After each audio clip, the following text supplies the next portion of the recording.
difference, one cup at a time. Yeah, this is tea time. Yeah, making a difference, one cup at a time. So be sure to grab your tea, grab a seat, and tune in to Miss Liz. Tea time, making a difference, one cup at a time. Tea time, yeah. Tea time, time.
Well, good afternoon and welcome to Tea Time with Miss Liz. That's right. We are here for the second show on this amazing Thursday. And I have an incredible guest sitting in the back studio here.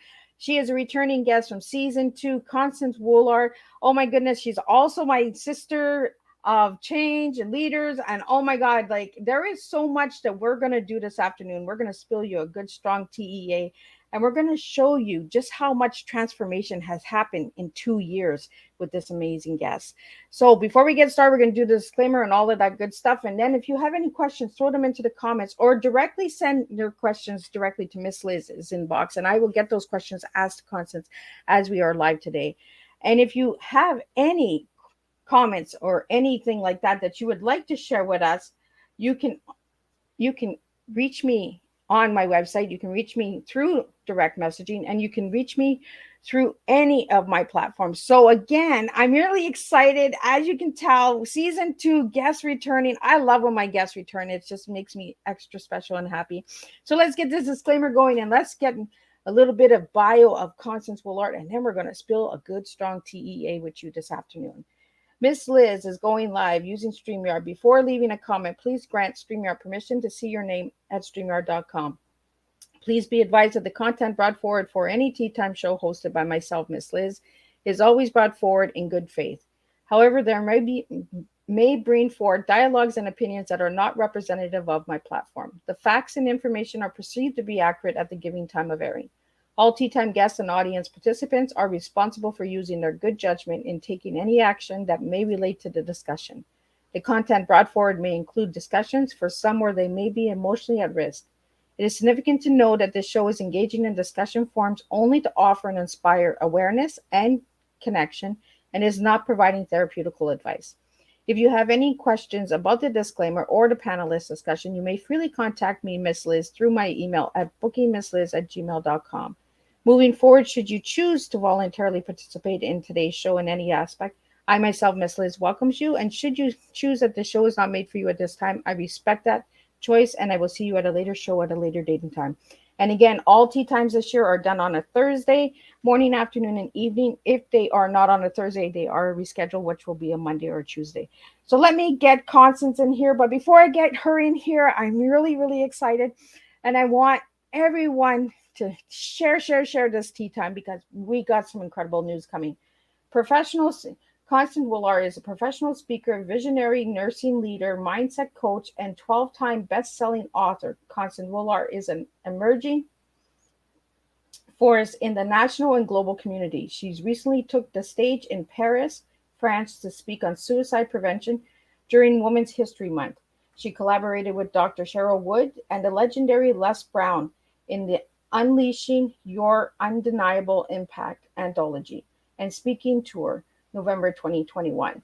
She is a co-author of The Woman Who Pray Collaborative Igniting 90 Days of Prayer. Mrs. Woulard is a featured author of The Heart of a Leader. And if you want more on Constance, you're going to have to go to Miss Liz's Facebook page and check out her full bio. And let's get her in here and let's spill some tea with you. So welcome, Constance. Good afternoon. How are you? It is a pleasure to have you back here and see your friendly face again. So, Constance, you were here in season 2. What has happened since then? Oh my gosh, so much has happened since then. Of course, as you mentioned earlier, I had the opportunity to travel to Paris, France, and speak and present on suicide prevention, which is something that's very dear to my heart because suicide is on the rise. And I was able to make my presentation, but at the same time, network with people from all over the world in countries that are having the same issues that we are having here in the United States with suicide and suicide prevention. I met one young lady from Norway that said it's on the rise with women there, and they just do not know what to do. And so I've been asked to join them on a task force and to go to Norway and speak as well on suicide prevention. Now, after being a part of so many anthologies, so many best-selling anthologies, my proudest one, of course, was my collaboration with Les Brown. But then I decided, it's time. It is time for you to launch your own visionary project. And so I did. The Invisible Soul. I have 12 wonderful collaborating authors that joined me, Miss Liz being one, and I thank you so much. But each one, they have joined this collaboration, and they're telling their story of a time in their life when they felt invisible, overlooked, unimportant. And so I wanted to get that out there and to share that story. And of course, this was inspired by my time in my life when I felt invisible. And so much has been going on since season 2. So, Constance, we have a question here. How did you get the title Invisible Soul? I got the title because my whole vision with this project was I tell about a time with my struggle with childhood obesity. And during that time, for 47 years of my life, I struggled with obesity. And during that time, especially in my younger years, I felt invisible. Even though I was the largest thing in the room, I was overlooked. I was ignored. And so I felt invisible. I felt isolated. I was pretty much my own best friend. And my food was my comfort and my entertainment. And so that's what inspired me. But the thing that really pushed me forward was the sabotaging behaviors that I engaged in as a result of those 47 years of feeling invisible and dealing with the obesity. And so when I left the stage in 2020, Shawn Fair Leadership Tour Experience, Troy, Michigan, when I left the stage, because I talked about that experience, but that's when the inspiration came to me. Okay, you need to take this thing a little bit deeper. Talk about the sabotaging behaviors, because that's what people need to know and what they need to hear about and what they need to be free from or free of. And so that's what inspired this visionary project, The Invisible Soul. That's how I got the title, The Invisible Soul. And I'm just excited because it's going to be released next month, and I cannot wait. So, Constance, do you have a release date? It's just the publisher said it's June. They do not have the exact date, but they've said June. And so we're just waiting. If it happens June 1st, I would be so pleased because that was my parents' anniversary. So that would be awesome, right? That would be awesome. So I'm praying. I'm going to call her today and see, can you give me a date yet? And if it can be June 1st, I would be so excited and just elated. I am so excited for this book to come out. Like you said, Constance, I took part in this collaboration, and I just can't wait to read all of the stories of all the other authors that are in this book, right? Yes. And it's been a journey for us, been. Each other and connecting with each other. I got to meet a couple of people, you said, at Shawn Fair Leadership Experience Tour. That's where I met Constance in person. So I got to give her a hug and I got to meet her. So I was really excited about that. And plus, there's also a couple other authors that are in there from the Shawn Fair Leadership Experience Tour. If you haven't heard of Shawn Fair, you need to check him out. And you Yes. need to check out what he's doing, because he's really changing lives. I top my hat off to Shawn for giving me the chance and opportunity to be on his stage.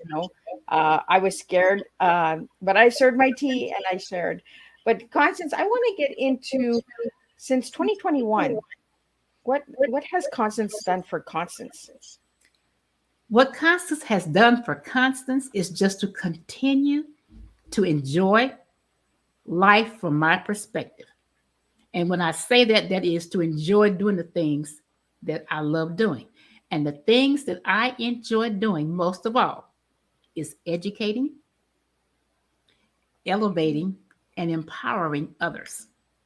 That's the thing that I enjoy the most. And so if I'm able to share my knowledge that's going to help someone to advance or to elevate them or to empower them to get up and to move forward to do some things, that's what I've done for me. That's what motivates me. That's what keeps me engaged. And so that is what I've done for myself since then. Well, and I've seen the growth in you. I've seen all of the things you've done since I've met you, and I'm just like, wow. So, Constance, you have this incredible podcast as well. Let's talk about that a little bit on how that came about. Yes. Oh my gosh. Again, listening to stories of others. I have a clubhouse room that I have on Monday nights, and it's called Sabotaging Behaviors and How to Overcome Them. And so I have had the opportunity and the pleasure to just kind of connect with people from all over the country, all over the world on Clubhouse that I've never met face to face. But I feel like I know them personally because we have connected, we've interacted, we've had various discussions on that platform. And as a result of that platform, I said, you know what? I need to take it deeper. So that's when I started the podcast, the Speak Easy, EAZY podcast. My YouTube channel is the Speak Easy podcast. And that is a platform where we talk about different issues in life. We have one series that comes on every first and third Tuesday, dating and Christian relationships. We have that one. And I mean, we really talk about a lot of things just dealing with relationships, period. Okay. But I have that platform. We talk about health issues. We talk about real estate. We talk about finances, how to invest. We just talk about a variety of things that are of interest to so many people. And so the Speak Easy podcast, that's how that came to light, was from my experience on Clubhouse. So, Constance, you got to work with Les Brown. How was that? Oh my gosh, it was just phenomenal. Because for years, I can remember in my younger years seeing him on television on the Oprah Winfrey Show. And then he had several radio talk shows, and I would listen to him. And he was just so uplifting and so encouraging and so knowledgeable. So to get the opportunity to get a chance to work with him and to get to know him, that was totally phenomenal. Just a breath of fresh air that I needed at the time that occurred. And that man was underestimated a lot by a lot of people, Yes. Yes, and you look at him today and you can see the inspiration and the motivation. And if you ever get a chance to listen to Les Brown, I highly recommend that you check him out as well, because he's an incredible man. I hope to meet him one day, because he really does inspire me and gives me that motivation to just keep moving. And that's what I do, is I listen to people that motivate us, right? That inspire us and encourage us. You got to listen to the good stuff. Get rid of the trash. Get rid of that extra baggage, right? It's like the weight that you lost, Constance. Yes. And that's what you were on Teatime for the first time, was the weight challenge and that. So do you want to share a little bit on how you stayed the weight and got the weight to stay off? Sure. And so for me, over that 47-year period, every diet out there, I can educate you on it, tell you about it, because I've done it. I lost weight, but I was not able to sustain the weight loss. And in 2012, my father suffered 2 massive strokes back to back. And when I watched what those strokes did to him as a result of non-compliance with medication, health issues, I made up in my mind at that time that, you know what? I've got to make a change, a permanent change. I can't go out like that. And so I had to recognize and admit some things within myself. I love to eat. I love good food, and I do not like to be restricted. And restriction was the main thing, is why I was never successful with the diets for a long period of time. I don't like to be restricted. You know, if I want that chocolate cake today, I want it. And if I want it again tomorrow, I want it. And so I had to train myself. And that was the hard part, training myself to eat less. Now, the average size dinner plate is 7 to 8 inches in diameter. Olive Garden, 9 inches. That's too much food. Too much. And so I decided I would buy smaller plates. I didn't change the way I cooked. I did not change what I cooked. I ate at leisure what I wanted to eat, but I had to learn to limit and to train myself to eat fast. So I bought some 4.5-inch plates from Target. And if it did not fit on that plate, didn't eat it. You had one time to eat. That was it. No seconds, one time. That was the hardest part for me. So what I would do is, at the time, I would live in a 2-story home. And so I would eat, and then I would go right up the stairs, because if I came downstairs again, or if I remained downstairs, I was going to eat again. So to prevent myself from eating, I would go upstairs and I would hibernate in my room until the next day. I didn't come out because I wanted to maintain that. But after about 4 to 6 months, it became habit. It became a routine. And so now it doesn't bother me. And so I can proudly say 13 years later, okay, I have gotten the weight off and it has remained off. Now, one thing that I realized when I first started doing this, my son was probably like, probably 11, 12 at the time. And he watched what I was doing and he said, "Mama, what are you doing?" And so I explained to him, I was trying to manage my weight for health reasons. I said, because I need to be here for you. I said, so I'm doing this for health reasons so I can have longevity to be here to take care of you. And he said, you know what? I'm going to go ahead and I'm going to join with you. And for the first time, it became apparent to me that I had been teaching him all of my bad eating habits from over the years.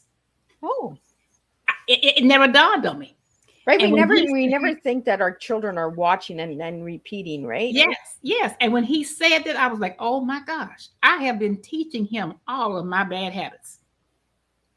And so he did. He went on the diet with me and he lost weight as well. And he has maintained his weight. And so that's my whole thing, is telling people, you know, hey, it was a 47-year struggle for me, especially with children, because it's so detrimental to children.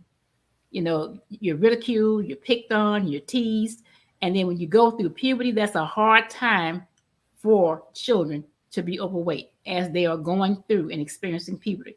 And so I tell parents, if you have a child and you don't know how to help that child and to connect with that child, find someone find help. Help them to overcome that struggle now while they're younger. So we have a question here for you, Constance. Could you give us 5 tips on sabotaging behavior? Sure. First of all, you have to recognize and acknowledge that you are engaging in a sabotaging behavior or sabotaging behaviors, because we can engage in multiple behaviors at one time. And so you first have to recognize and then reveal that you are engaging in these behaviors, because without revelation, there is no healing. You have to reveal in order to heal. Okay. Once you have done that, and it doesn't happen overnight. Okay. And once you have trained yourself, or you have learned or become accustomed to avoid those behaviors, if you're not careful, they can creep back in. So you have to be fully aware of what the behaviors are, what your triggers are. Identify your triggers, okay? Things that used to bother me 10, 15 years ago don't bother me. You know, it's just the way it is. You know, it's life. That's just it. That's it. And if it's something that I can do something about, okay, well, then we work toward that. But if it's something that I have no control over, and when you think about it, most things in life, we don't have control over. I let it go. Just like that little girl in Frozen, let it go. You have to let things go. You have to learn to be forgiving. Someone may have done you wrong 25, 30 years ago, or said something negative about you or negative to you that has impacted your psyche. Let it go, because forgiveness is not for us. It's for the other person. Okay? Let it go. Forgive as Christ forgives us. Okay? Fourthly, just make up in your mind, I will sabotage no more. I will sabotage no more. That's what I said to myself. You know what? I'm going to take the high road. I'm going to be the bigger person. I am not going to indulge in those behaviors that destroyed me. Because what happens is sabotaging behaviors, they prevent you from being your best self if you're not careful. And so that's when I made up my mind, sabotage no more. Sabotage no more. And then fifthly, just live life, have a spiritual life. Whatever brings meaning to your life spiritually, indulge in that, engage in that, be consistent. A consistent prayer life. A consistent prayer life makes the difference. So, Constance, you're also a caregiver, and you've been a caregiver for over 20 years, I believe, if I remember right. Right at 35 years. 35 years. Yeah. Well, thank you. Thank you so much for that service. Thank you. This morning, we also had a nurse on, and I want to really thank the nurses out there and the caregivers out there. We don't say thank you enough, so just thank you, Constance, for that. You're welcome. So do you want to share a little bit on how you got into that? And what's the passion of caregiving for you? Sure. I've been a nurse now for 35 years. And for me, it's the connection that you make with the patients you care for, but a lot of times the families as well. You make that connection. And if you have the pleasure of taking care of someone long term, oh my gosh, that is such a joy, because you become a part of their family. They look to you as family. I worked home health for some years, and those patients, they considered me family. One patient I actually had Thanksgiving dinner with them one year. They considered me family. Her two daughters came from out of town, and we got together. And she also had a private caregiver as well. I was her nurse. And the private caregiver, myself, the patient, and the two daughters, we had a phenomenal time just fellowshipping with each other. And so for me, now that I'm in the mental health arena, that is my passion, mental health. I still love my long-term care. I am a long-term care consultant to long-term care facilities as well. But mental health is my passion, because mental illness is real. Mental illness is real and is underserved. We have a population of underserved individuals that really need the help. And this country is not doing enough to serve that population. So it is my pleasure to be able to do that, to be able to be a part of that, and just to educate people on mental health awareness. It's a disease process and nothing to be ashamed of. If you think hard, it affects every family. Every family. So, Constance, we have a question here for you. Being a nurse and a caregiver, how do the nurses hide their mental health? Oh, wow. That one, it can be many ways. A lot of times people have things, and that's not just nurses. People have things that they have experienced, trauma that they may have experienced that they don't want to share, and they don't share. They hold it within. And so sometimes when they're faced with a patient and maybe is going through similar things that they have experienced, they have a hard time with it. Okay. But a lot of people are able to just check things at the door, and they go in and do what they need to do to take care of others. Okay. But they have all kind of other things going on in their private lives. They may be going through a divorce. They maybe have some wayward children, whatever. But they have learned to adapt, because it's about their passion, caring for others. And so they adapt that, and they check their personal feelings and things at the door to go in and fulfill their passion. And so that's one way the nurses can hide that. Another way, you have people, they may be drug abusers or alcoholics. We never know. They're very well, they're closet alcoholics. They're closet drug users because they know how to manage in the work environment. But then sometimes it just takes one little slip up, and then you're able to see the signs of, okay, something is going on. But for a long period of time, they have been able to manage and to hide those things. Well, it's almost like a sabotaging behavior, correct? Exactly. Like in the closet of hiding stuff, right? Exactly. Exactly. It's exactly, you're right. Yeah, and as a medical profession, you have this look that you're supposed, this perception of how you're supposed to look and act, right? But Exactly. we all, as individuals, deal with different traumas and things in different ways, right? That's true. And That is as so a true. nurse and a caregiver, you guys see so much out there. It has to affect in some way. So what have you done to get over that, Constance? Well, some things that I have witnessed and seen as a nurse, and it just makes me more appreciative and more thankful to my parents for raising me the way that they did. There were times that I hated it. There were times that I didn't appreciate it. But some of the things that I have observed and witnessed, I thank them every day. They're no longer with me, but I still thank them for being the two parents that God blessed me with. Because God gives you what you need a lot of times. And those two were what I needed. And so I've seen a lot, and it just makes me so grateful. I have been in a place, in a space of gratefulness for so long now. It's whatever life throws at me, it's okay. It's okay because I'm ready for it, because I know it's for my good. Whether it's bad, it's good, ugly, indifferent. I'm grateful for it because I know in the end it's for my good. So, Constance, if I could ask you, who is your role models that you look up to besides your parents? Oh, wow. Um, I haven't thought about that. I listen to a lot of motivational speakers, and I'm like, And, I may agree with some things that they do or have done. Oprah Winfrey has been one of my role models for a long time because she's such a philanthropist and has such a giving spirit. And God has blessed her with so much, yet she is so humble. And I like that about her.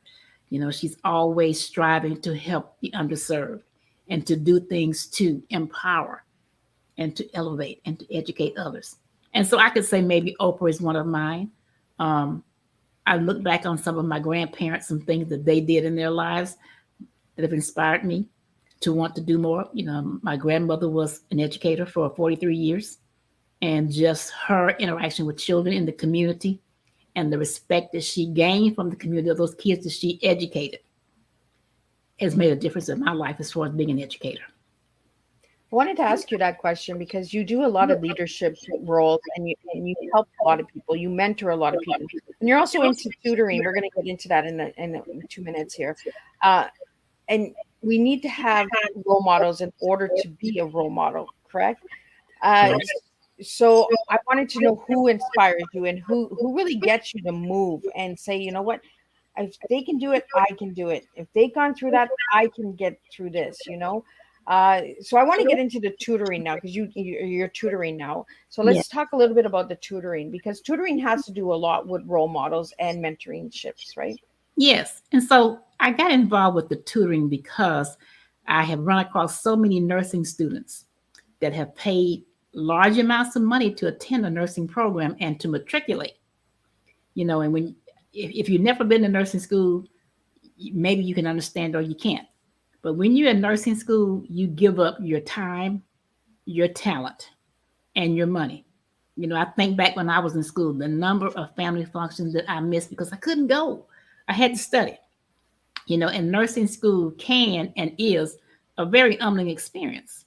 And so when I start interacting with students who can't pass these tests, and I'm like, something is wrong. Something is wrong. Now, a gift that I have, a God-given gift, is I'm a very good test taker. I'm just a good test taker. So what I'm doing now with this tutoring is I am showing people how to be successful on the test. It's not really that much about the content.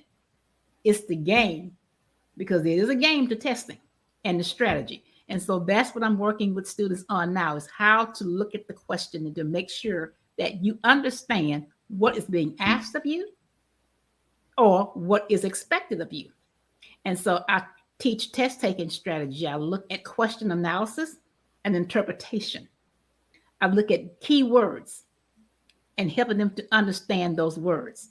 I look at analogies, how to determine what the question is asking you, because some words mean the same depending on how they're being used. And so that is what I do with my tutoring. I'm tutoring now for the NCLEX exam for nurses who are seeking licensure. I'm also tutoring students who want to take the pharmacy school admissions test and the medical school admissions test, because I'm very good at math and reading, and critical reasoning and deductive thinking. So that's what I'm doing now. I got involved in that back in October of last year, and that's what I do in what spare time I have left. Because you're doing so much out there, you know, and it all does take time to do all of this stuff. It does. And I just wonder sometimes why I look up sometimes and I'm like, wow, the day is gone, you know, because I still work an 8-hour job. And sometimes some days, like today, Thursdays are my long day because I have sites on the West Coast. And so they're 2-3 hours behind. And so it's late here, but I'm still dealing with them working. But that's okay, because that's what engages me. It keeps me engaged. Being able to reach out and to serve and to educate and to make those connections with other individuals. That's what keeps me engaged. Well, I think it's really deeply important what you're doing too, because you're tutoring and you're giving that encouragement to the nurses, right? Because like this morning, we were talking about, people don't understand how much is behind a nurse, you know, all the jobs that a nurse, and like my guest this morning said, she said, you know, it's not just bringing a pill to you and giving you a shower. There's so much more that's being done, you know. So, Constance, what has nursing taught you? Oh, wow. Nursing has taught me several things. It's taught me, again, to be more in tune to my health and to be more accountable to myself related to my health. Okay. It's taught me to be a better educator as far as educating others on how to maintain health and to take care of themselves. It's taught me just to appreciate life itself. Yeah. I've met so many wonderful people in my years as a nurse, and I've made so many connections, great connections, by being a nurse. So it's really given me an expanded family. I'm an only child and I don't have siblings, but I have so many play nieces and god nieces as a result of being a nurse, people who I've met over the years and made those connections. And so nursing has just been a lot for me. It's just been a wonderful thing for me. I witnessed some sad things, of course. We always do. I witnessed some good things. So, but when I look at it overall over the past 35 years, the good outweighs the bad and the sad. So, Constance, I want to get into a little bit of the events that you've taken part in. Could you share a little bit about the events and how long you've been doing events? Oh, wow. Have not been doing it that long as far as events. Now, I grew up doing events because in church from the age of 3, I had 2 jobs when I went to church. One was to stay awake. You could not go to sleep under no circumstance. My mother did not play that. So the expectation was you stay awake. So that was my first job at church.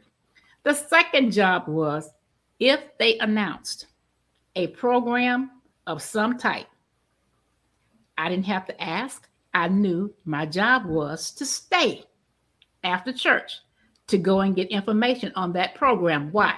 Because I was going to be a participant. That was an expectation. No way around it. And I will never forget. One year they announced that they were having the Men's Day program. So I'm thinking, men, I'm a female. It doesn't apply to me. So I didn't stay. I came on home. And so we were eating dinner. Now, mind you, this was pre-microwave days, okay? And we were eating dinner and my mother says to me, so what are you going to be doing for the Men's Day program? And I said, I'm not going to be doing anything. She said, what do you mean? I said, well, I didn't stay. She said, what do you mean you didn't stay? I said, well, they said the men, so I didn't think I had to stay. She said, well, yeah, but what did I say? She said, I said, any program that they have, you will be a part of it. So she took my plate and wrapped it in foil, set it in the oven, took me back to the church. I was the only child there. I was the only little girl there. But long story short, when we finished that meeting that day, I became the MC of the Men's Day program at our church. So at the age of 3, that was my first event. I was the MC of the Men's Day program at my church. And so I've been speaking, in church, being in plays and different things because my parents promoted that. And I thank them for that today because I have no fear of going on stage. I have no fear. I have no fear of standing up before people and talking. I just don't have that fear. And so I thank them so much for that today. I didn't realize then that they were grooming me at that time for something bigger and better. I had no clue. But now that I have recognized that, I thank them so much. Shawn came and we went to Michigan for that. I stepped on that stage, fearless as I could be. I had no fear. I was not nervous. I just got out there and talked and came on off the stage. Paris, France, same thing. No fear. It was like talking to my next door neighbor. And so them instilling that in me prepared me for what I'm doing now. And I think by having that given to you at such a young age also helps with public speaking and that as well, because you were so young and you were like, I got this, give me that mic. And I think that's where the speak easy comes in, right? Yes. And as you know, I have a microphone in my logo. Yes. Big mouth and a microphone. Yeah. That's my logo for the speak easy. I've got a big mouth and I love the microphone. So we have a question here for you, Constance. What has been your favorite speaking gig so far?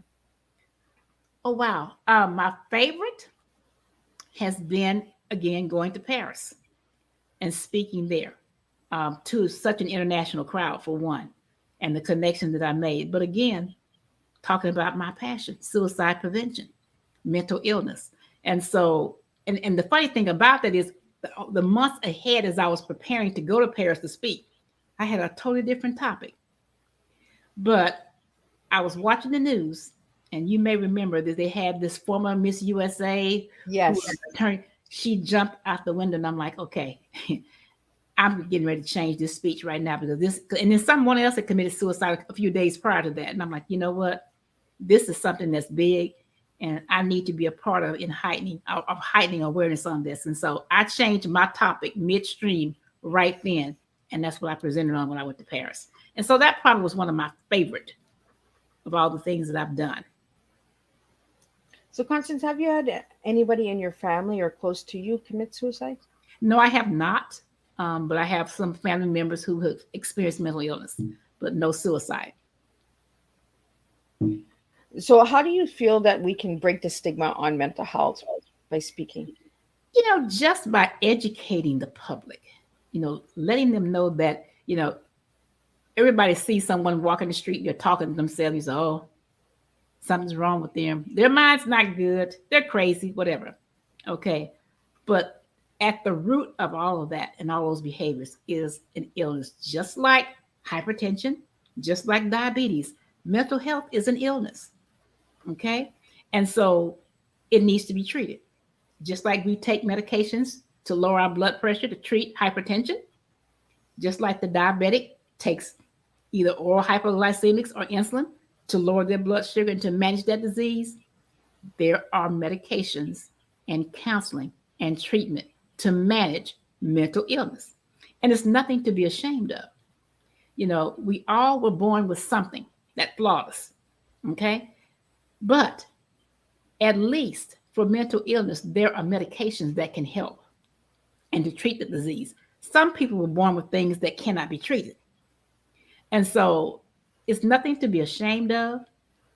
And my mission is to educate the public on signs and symptoms, things that you need to look for with anyone that you interact with, your friends, your family, your children, whomever, things that you need to be aware of.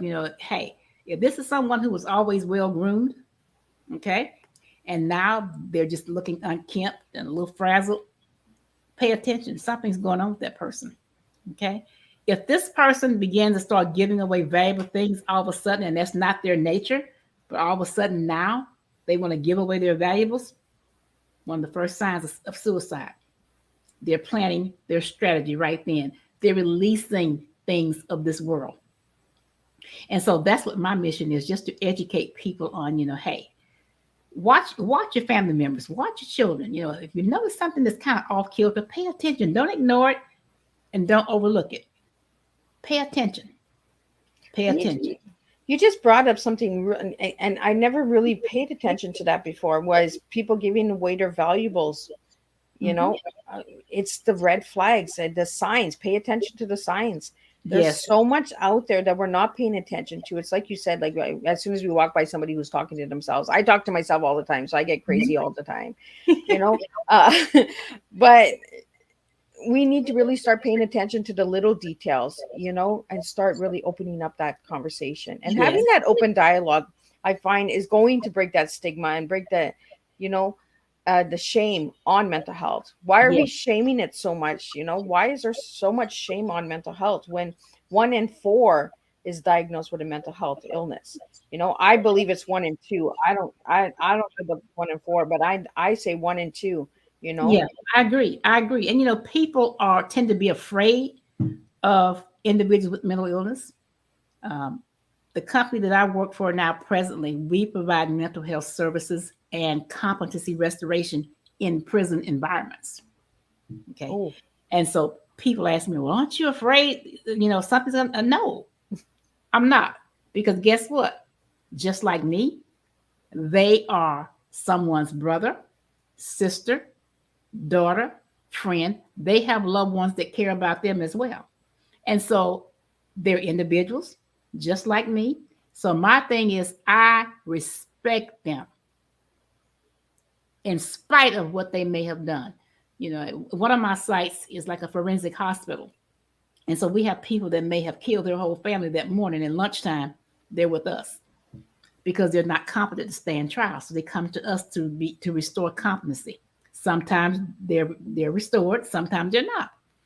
But again, regardless of what has happened, okay, and like I tell people all the time, the only difference between them and us is, unfortunately, they got caught. Exactly. Think about what you may have done that, by the grace of God, you did not get caught. You could have been in the same situation.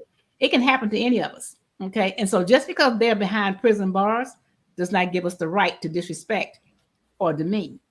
And so I treat them with the utmost respect because, again, they belong to someone too, just like I do. I think that's really important discussion to have on Teatime is, people that go to prison, there's individuals, and not everyone that is in prison is guilty. Mm-hmm. They have been put there,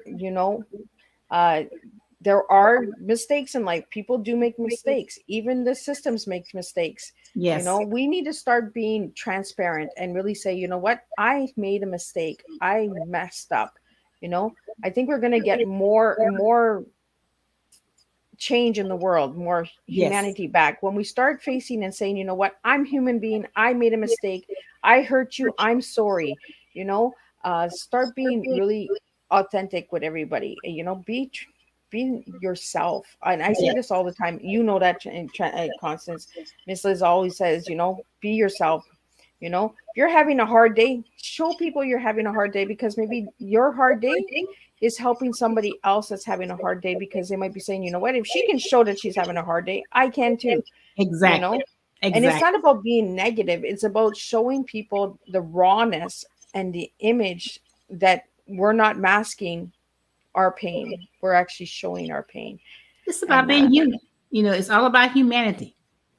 Right? And we don't strive for perfection. We strive for excellence, because we cannot be perfect. We're not perfect beings, and we never will be. So instead of trying to strive for perfection, I encourage people to strive for excellence, because that we can achieve. Yeah. And now I want to get into this hour is just flying by so fast. Oh, wow. Yes, I want to get into your tea.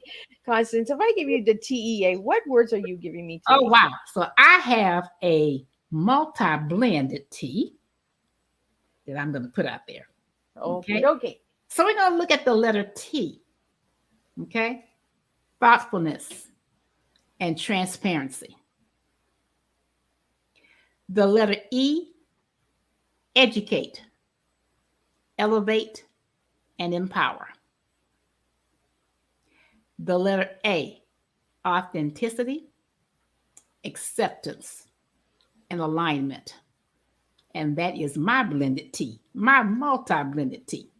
So you want to tell me why you gave me all those incredible, powerful words? Because to me, they're just important, and it's a part of me, who I am. I'm thoughtful. I think it's important to be thoughtful. You have to consider others just like you consider yourself sometimes. You just can't take it all at face value that it's about you. Me being an only child, I grew up thinking it was about me.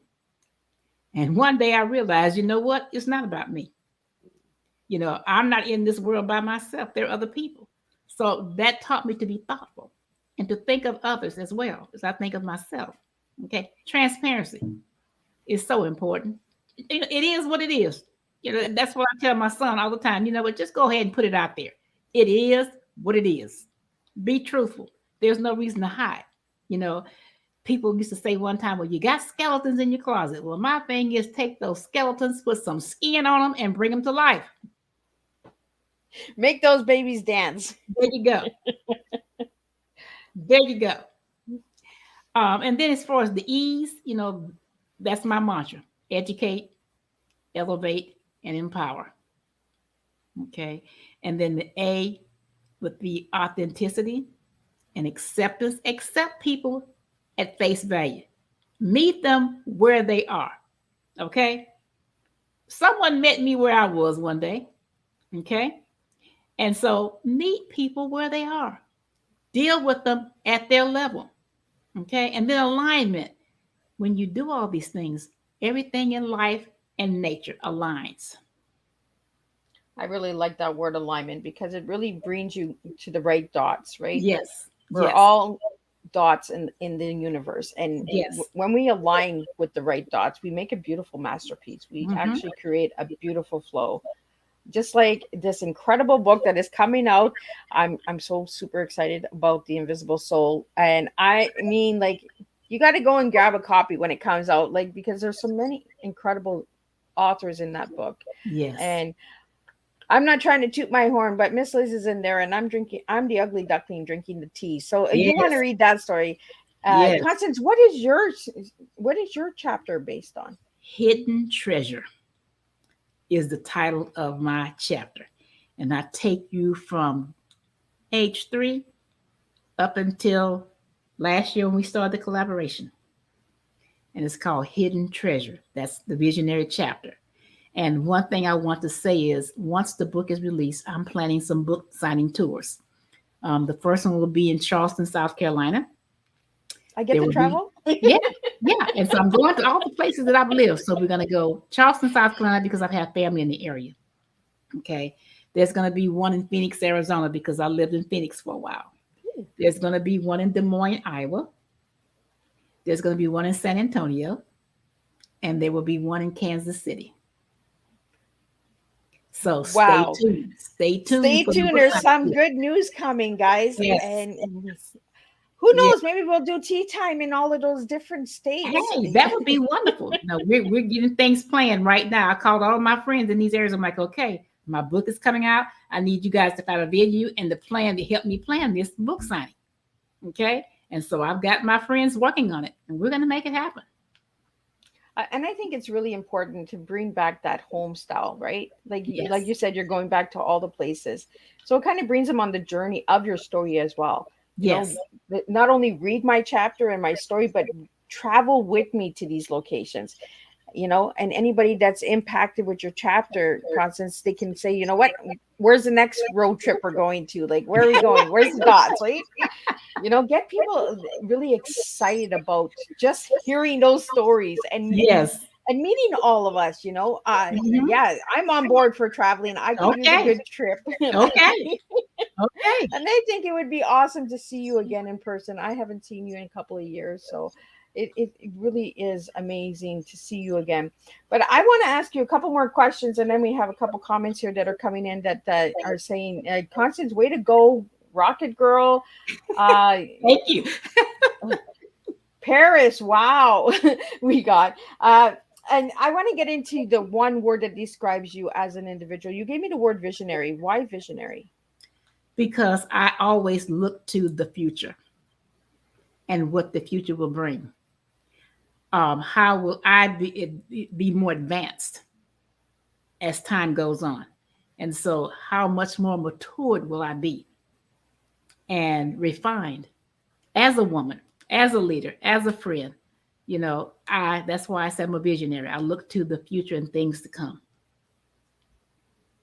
And that's why I put those glasses in your video, because Constance has these amazing glasses all the time. If anybody knows Constance, pay attention to her jewelry and her glasses. I swear she has the best dress. Like, she's top notch. I'm always like, oh my goodness, where did you get that? How did you get, like, this necklace that you have on is really gorgeous today. Thank you. And your glasses are amazing once again. So I want to get into your favorite color. You gave me red. Why red? Red is bold, it's powerful, and it's highly visible and noticeable. And so that's why I like red. It also represents fierceness. Okay. And so that's why red is my favorite color. I think red is really, really, the cover of the book is red as well. Exactly. You're absolutely right. Yeah. Pay attention, Miss Liz. Miss Liz. Yeah. So, Constance, we've hit on your tutoring, nursing, events, speaking, podcasts, and some updates. What else do you have for us before we wrap up? I love to cook. I have a small catering service here in Montgomery, Alabama that I do. Small venues, baking, and things. I love to bake. I love to cook. And so I do a lot of baking and small catering gigs. Cooking is my passion as well. I would have never knew that. Yeah. See, there's always something that I'm learning about you, Constance. So what is your favorite meal?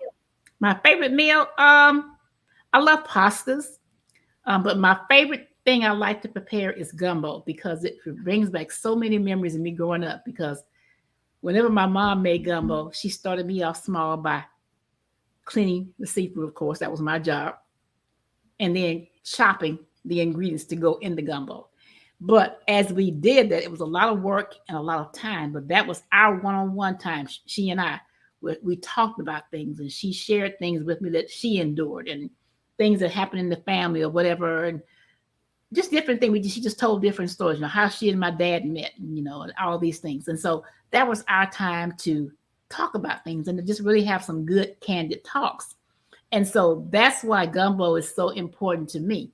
And then another thing about gumbo, why it's my favorite to prepare, is because as I learned to begin to prepare it and the order of how things happen with it, that taught me that everything in life, there's a process. There's a process to it. And you have to follow the process, because if I didn't follow the process of gumbo making, or if I still don't, I'm going to mess it up. It's a process, and you have to follow the process and trust the process as you're following it. And then also, too, it reminds me of team building as a leader.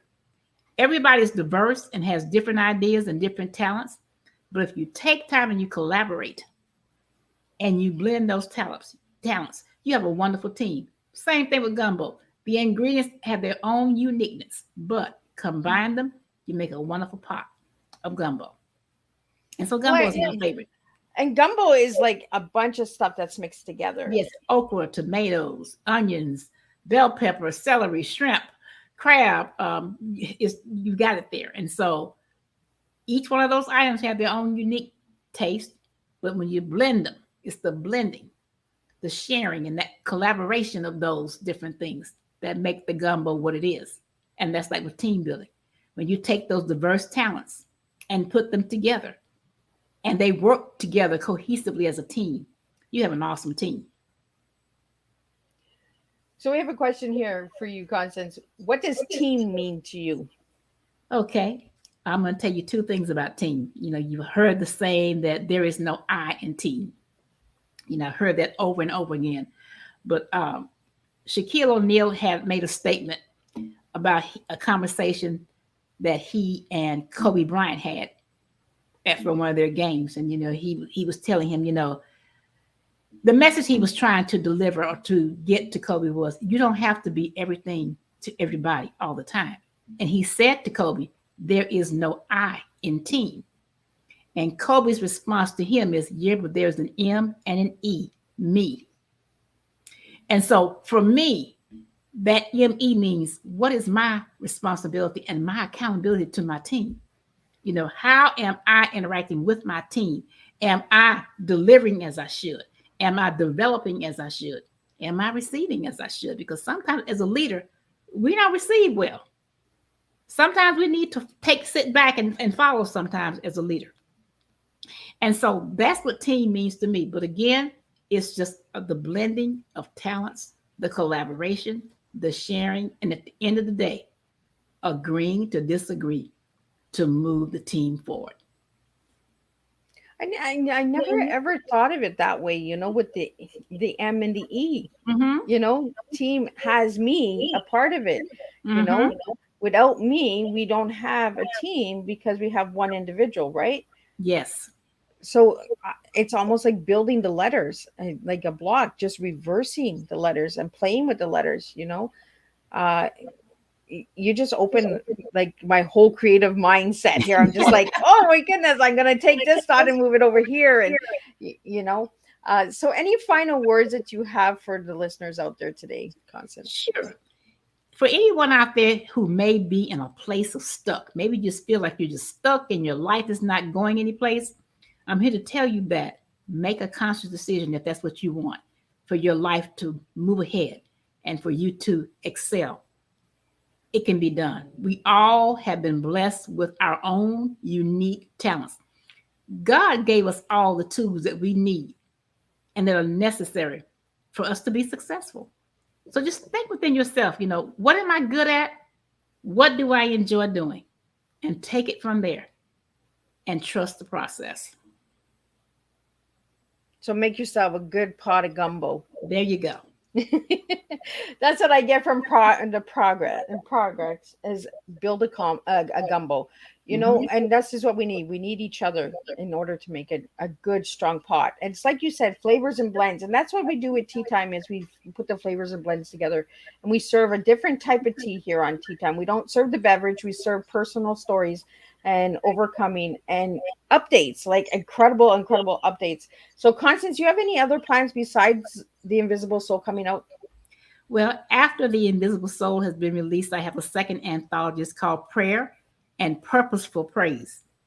And that's going to be coming out. And I'm looking for individuals, I'm looking for worship leaders, pastors, preachers, teachers, anybody who's just spiritual and loves the Lord to come and join in this anthology. We're going to be preparing this, and I want to be a lifetime resource with a concordance for references, scriptures, prayers.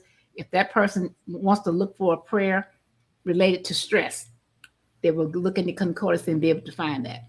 If they want a prayer on peace, they can look in the concordance and find that. So I want it to be multifaceted, but I want it to be of relevance. And so I will be making that announcement probably midsummer. So you're going to keep yourself busy all through the year. Yes. Well, Constance, I really want to thank you for joining me today on Teatime and bringing up some amazing updates and even surprising me with some of these updates. So you just never know what comes to this table, and sometimes I'm like, oh, okay, I got it. So I want to thank all the viewers for tuning in today, all of the questions that have come in, and all of my incredible supporters that support Teatime each and every Thursday. And if you don't see it on a Thursday, it's a rescheduled Teatime on a Monday or Tuesday. But you will be seeing over 100 Teatimes this year on Teatime with Miss Liz. So stay tuned. There's going to be a lot more. I will be back tonight at 7 p.m. with a duo. And we're going to be talking about mystery romance. That's what we're going to be talking about. And then we're going to be jumping into the next week of 3 new incredible guests next Thursday. So always stay tuned. And if you'd like to know more, you can reach Miss Liz on any platform or check out the website, www.misslizsteatimes.com. And again, Constance, thank you so much for coming and giving me this incredible update. I can't wait. Once you get that date, let me know. I'm going to push. And I'm going to get that ugly duckling out there so everyone can see the invisible soul. Yes. Again, thank you so much, Constance. And I will talk to you soon. Thank you for having me, and it's been a pleasure.